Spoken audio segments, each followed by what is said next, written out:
Hi everybody, welcome back to my channel for this painting tutorial. This is a quick one, but you're going to learn a lot, and it's a really fun and pretty painting to create. So I've got a 9 by 12 double prime and stretched canvas. I've got a few of my favorite neon colors, red, yellow, and a warm yellow. I'll have a full list of the colors below this video as well, and I'm taking my number 30 brush, 30 filbert brush, and I'm just going to start blending those colors around, leaving it the brightest in the very center. I'm going to leave a little space right below the sun where it's going to be brightest in the water as well. I'm going to pick up just a little bit of white and soften everything out. So just a bit of this titanium white. And I'm just going to start at the very top and just blend over, add a little bit in the sun and in the water, and then blend the rest out. Just adding these really gentle touches of white can soften those bright colors and create a really nice balance. So it's nice to have those bold, bright, vivid colors, but if you add a little bit of white and kind of tone those colors here and there, you're going to have a wonderful painting that's going to be a lot easier on the eyes to look at. So I'm adding a little bit more of my yellows directly to the area in the water that's reflecting from the sun above. And I'm just going to lightly brush that back and forth and then add a little bit here and there in the sky as well. I'm going to come back in with more little dabs and brush strokes here and there of the white. And they're just little gentle scoops. They're slightly on an angle. I like doing that. It adds a little bit more mood to the sky, I find, and makes the perspective a little bit more interesting. The next two colors I have are blue and purple. And I'll have the colors down below, the exact colors, and they're by Liquitex Basics Acrylic.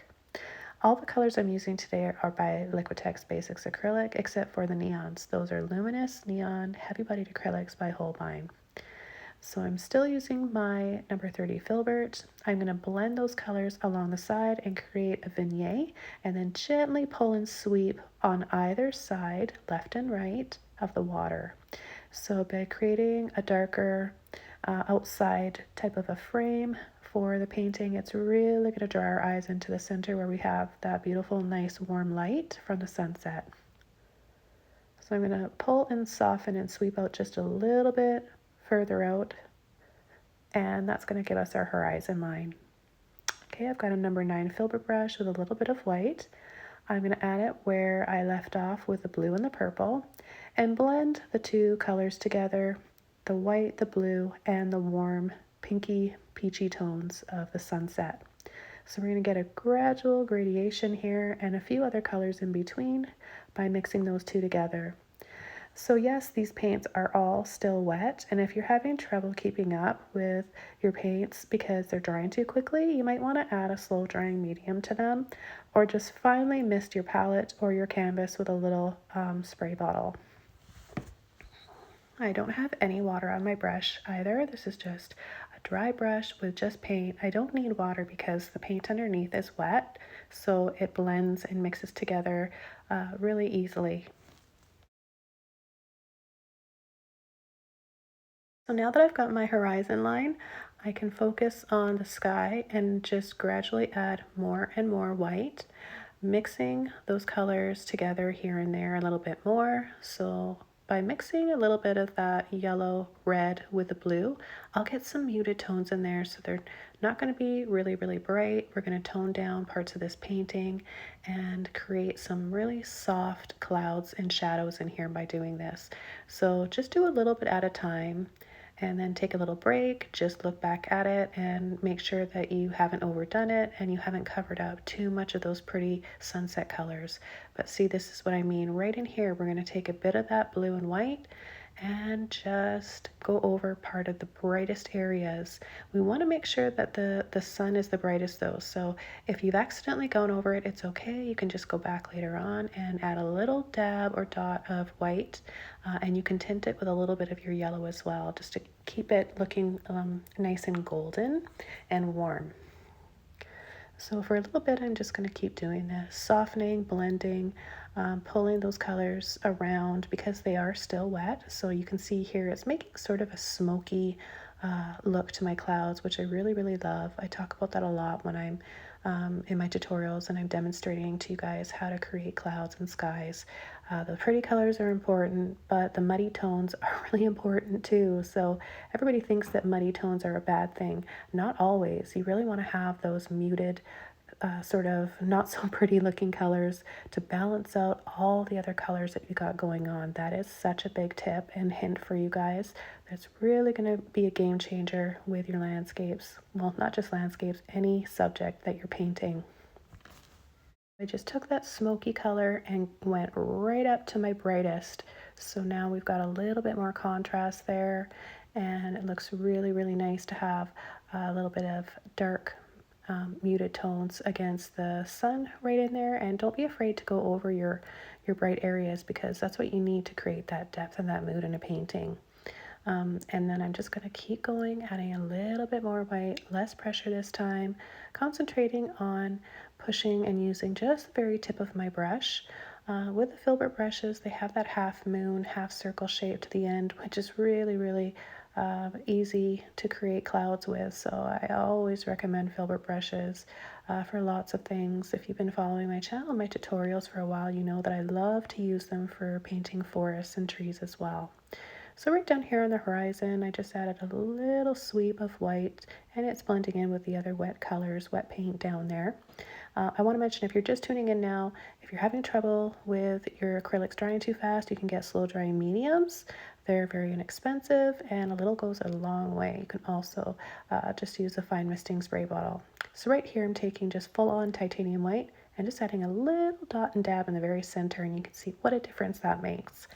So I'm going to just keep going here, adding a little bit more of my neon yellow warm. I say warm because there are two different neon yellows I'm using today. There's a cool that's more like that highlighter yellow, and then there's the warm that kind of looks more like a peachy orange tone, doesn't it? So I'm just going to add more saturation down here in the water. So it was full strength warm yellow, and then just a little bit of white. And now I'm going to go back to my purple, and I'm going to start coming in. It's Dioxazine purple I'm using, but you can use purple violet as well, or even like a burnt sienna mixed with magenta, anything that's going to be really dark. I wouldn't use black. I just think that the richness of using a darker color other than black makes a huge difference in bringing more life and mood to your painting. So I'm going to go over the horizon, and then I'm just going to simply wiggle around up and down to create a natural rock formation and hillside, and just cliffs and big rocks around the water and the coastline here. No water at all on my brush, just full straight paint, because if you add water, it's going to thin your paint out and it's going to be see-through. We don't want transparent rocks or cliffs or land. So you can add a few little sweeps with your brush and create some shadows and ripples in the water. And you can mix your purple with some blue as well. That looks really nice. So it doesn't have to be straight purple. It can be a mixture of purple with burnt sienna, like I think I mentioned before, purple with dark hunter green or light olive green. That's a mixture that I like to use sometimes too. But here I'm just using straight Dioxazine purple for now, and I think it looks pretty with all the other colors underneath. And all these colors really flow together nicely. This has to be one of my favorite paintings thus far this year here on my channel. And even though this is a quicker tutorial, I think that you can easily paint along with me no matter what stage you're at. I show my beginners, students this all the time, and introduce paintings like this to them, and they never think they're going to be able to do it, and by the end of the class they're super impressed with themselves and happy that they didn't give up and decided to paint it. So I've got a smaller brush now, a little round brush, number 2 round brush I believe. You can use a liner brush, any small tipped brush, and just pull out. I like to have my trees a little bit on a slant, so it's kind of leaning, just with purple, and then a little bit of water to help work those thin branches out of my brush. So you'll get more delicate looking branches if you add just a little bit of water to your brush. If they're looking too see-through, then you've probably added too much water. But a liner brush, you'll definitely need to add more water to and have a lot more patience with. And I'm just going to go over and add a few more rocks here and there, just little scoops, and just work a little bit more on the shape and the placement of my rocks in my cliff. And I want you guys to notice that as we get further away towards the horizon line, I'm adding just little wiggles and little dabs here because the rocks are going to be a lot smaller. So they're larger in the foreground.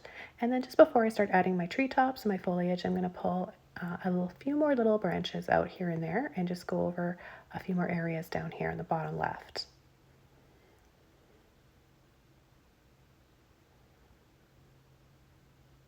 I'm going to be using one of my mini mop brushes. You can use a filbert brush or a fan brush if you don't have any mop brushes. Just use them the same way by tapping. So you don't want to pull and blend out anything. You just want to tap, tap, tap. I'm using purple again. And I'm applying more of the paint on the top of the foliage, the top of the trees, and then tapping a little bit below, leaving some spaces through and making them a little bit more filtered and airy looking. But that'll naturally happen as your paint starts to run out of your brush. And I'm going to add a little bit more at the base of the tree and a few little taps and bushes and plants here and there, just a little bit to add a little bit more life to the painting. Okay, so I like that we just have one tree in this painting. I think that there's something special about having less trees. It just makes for more of a peaceful, relaxing look to the painting. To finish this painting off, I'm going to take some white, some warm yellow again, and my number two round brush, sorry. And I'm going to create some more layers in my clouds, just those little half circles and ripples. So the more you add, the more detail you'll have in your sky, and it'll just have so much life to it, and it'll create such a wonderful feeling and mood to your painting. This is a really easy technique that will make anybody look like they've been painting for years and years. So you can all do this. So just create lots of little scoops and bumps around in your clouds, and you'll be able to impress all your friends and family with your paintings. Trust me, it's really, really easy. So you can add as much white as you want or less white if you like. You just need to have enough so that it shows up against the color that's underneath. So I'm going to play up a little bit more on this before I call it done. I'm also going to add just a little bit more light in between my tree branches. This was kind of like an afterthought. I thought I was going to leave it like this, and then I decided to just kind of go in here and add a little bit more of that golden light. So again, it's the white, titanium white, and a little bit of light neon yellow warm. So just a little bit of light filtering through here, I think is just the finishing touch for this painting. And another last and final dab of titanium white for my sun in the center, creating a little circle.